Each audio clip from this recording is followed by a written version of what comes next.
So why do we need markets?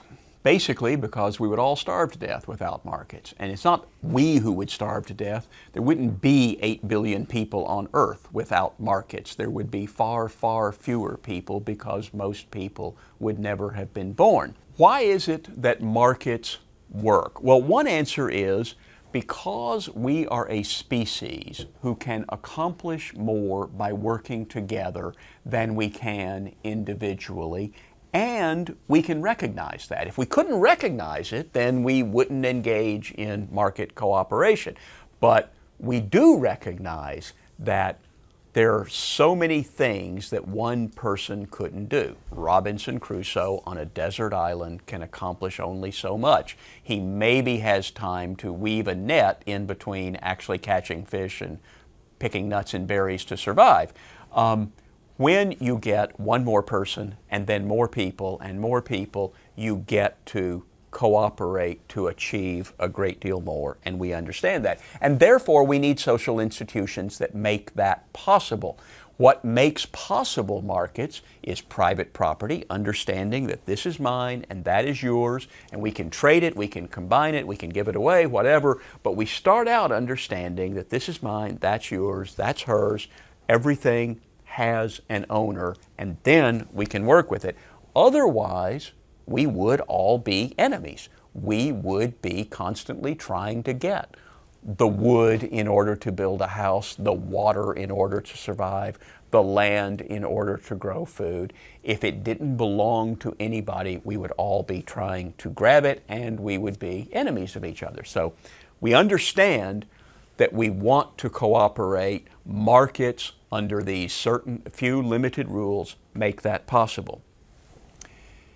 As markets develop, they allow us to undertake longer processes of production. Instead of just fishing today, we take the time to make a net. We take the time to build houses. Eventually, we build machinery and factories. And all of that requires capital investment. It requires producing more than we eat today so that we have time and so that we have a division of labor to work on it. Prices are an integral part of the market system. Prices pull together information and make it usable. How do you know whether society needs more steel or more aluminum or more corn? Prices tell you. And you don't have to know why there's a rising demand for corn. All you have to know is, the price of corn is rising. If I have land, I should probably plant more corn. Or if the price of corn is falling, maybe I don't need as much land planted in corn. And of course, that's what's happened in the United States. We've become so much more productive agriculturally that fewer and fewer people are involved in producing agricultural products, and they can move on and do something else. But prices are a form of information. They tell us what is being demanded by other people, and they do so in a very usable, easy way, a way that is so usable we don't even pay any attention to it. Prices are just a natural condition, but they have to be there in order for us to make those kinds of decisions. If something can't be produced at a cost we're willing to pay, prices will give us that signal. I would like to have a yacht. I'd be willing to pay $10,000 for it. Well, it turns out you can't produce a yacht for $10,000, so therefore yachts are not going to be produced for people like me. Other things that I would buy will be produced, and I send those signals in the marketplace. When the price of apples goes up, I buy more oranges. That sends a signal, plant more oranges. It may send a signal that it may help to drop the price of apples because now fewer people are buying them. All of those things are signals, and they help us to produce more things that people want.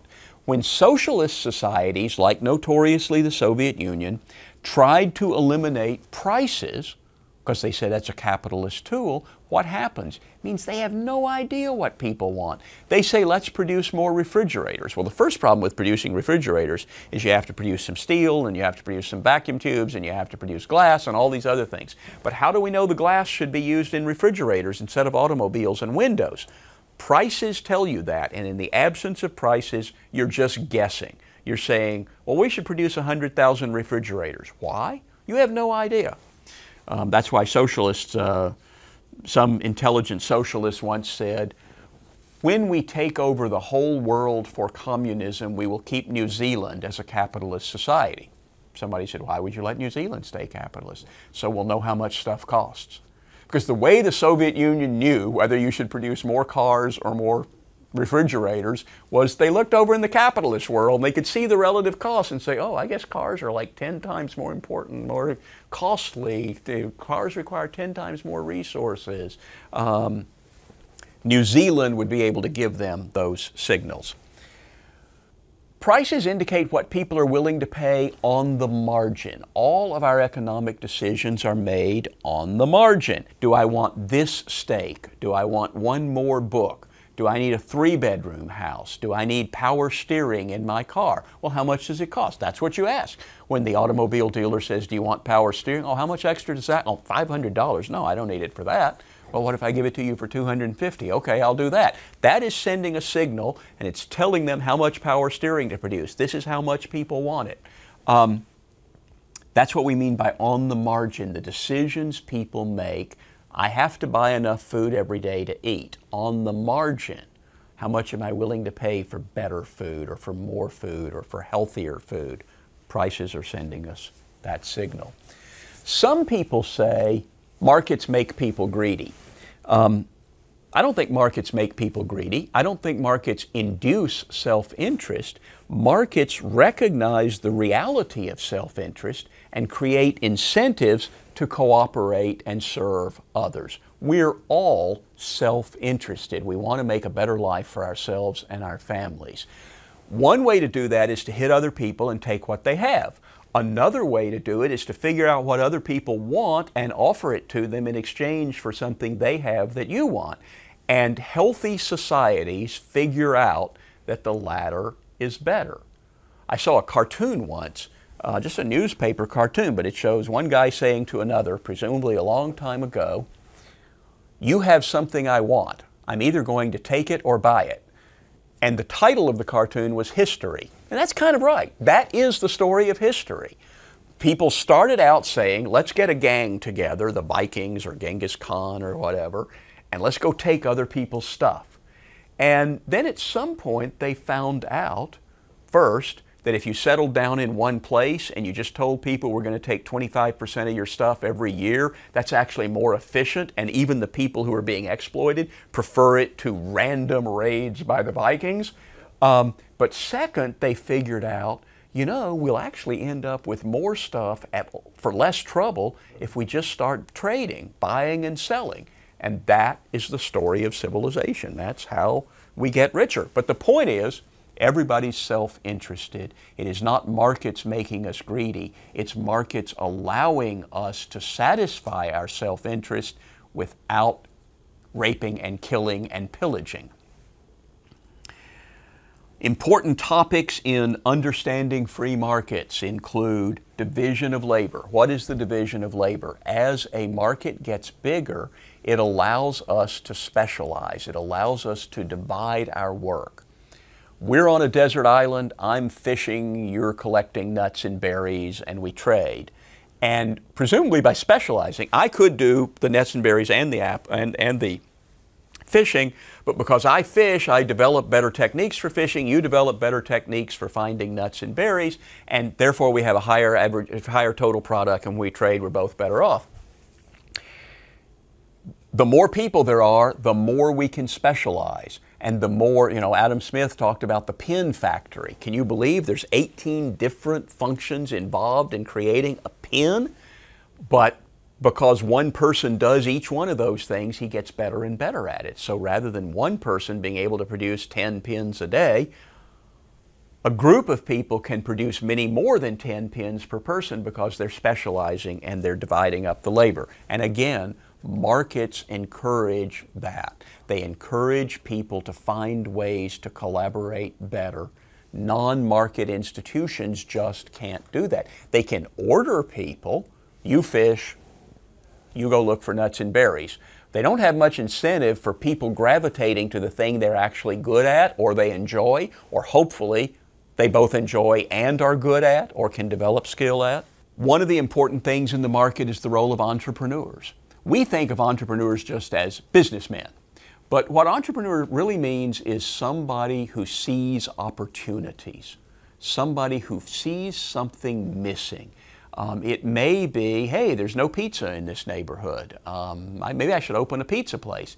It may be noticing that kiwis sell for more in the United States than they do in wherever they originally come from. So I could ship them over to the United States and make more money. It may be thinking of something nobody knew they wanted. Steve Jobs said, if I create an iPhone, people will want it. But he didn't know he was gambling, and plenty of people have created things that it turned out people didn't want, and then that resource is wasted. We want the best entrepreneurs to keep coming up with ideas, and the way we do that is we reward them with profits so that they will have a chance to come up with more ideas. Entrepreneurs are noticing opportunities that other people don't notice, and that is sort of the purest economic activity, is figuring out how resources could be combined to make something that serves people's needs better than what we have now. When entrepreneurs do that, some of them make profits, some of them make losses. You sometimes hear people demand windfall profits taxes. They say if an entrepreneur makes too much money, the government should take part of his profit, the windfall profit. Nobody ever, I think, suggests a windfall loss system where entrepreneurs that lose money should get half of their losses subsidized by the government. Now, I say that, and in some theoretical way that's true, but of course we do know that there are bailouts. There are lots of bailouts in our modern society, but they're not the dominant aspect of society. The dominant aspect of the market is if you make the right decisions, if you satisfy customers best, you make profits. And that encourages you to go on making more products and services that will satisfy consumers' needs. And if you are not good at identifying what other people would want and satisfying their needs, then you will make losses, and you will have fewer resources with which to make these mistakes. Government also often looks at prices in the market and says, these prices are unfair. Some people are making too much, they're charging too much for their products, some people are being paid too little for their labor. Let's set a price ceiling, let's set a price floor, maybe it's a wage floor, maybe it's a price ceiling. When they do that, there's an interesting question. Are they violating the First Amendment? They are interfering with communication. They are interfering with the communication of information. That is arguably not allowed under the First Amendment. But it's also bad economics. This happens often after a natural disaster. The price of ice, the price of generators, the price of clean water may go up. And what does the government do? It puts a ceiling on the price. What happens when the government puts a ceiling on the price of water? Entrepreneurs 500 miles away who were about to load up a truck and drive to New Orleans with clean water say, what's the point? If I can only sell it for $2 a bottle there, it's not worth driving to New Orleans, so there will be less water just when the people of New Orleans need water. And price floors, of course, mean that producers will try to produce more than can be sold. And that is particularly true in the case of labor. If you put a floor under the price of labor, it means less labor will be demanded. If you can't purchase labor for $7 an hour because there's a minimum wage law of $10 an hour, then any labor that's only worth $7 to you will not get purchased at all. And people whose marginal product is only $7 will not get employed.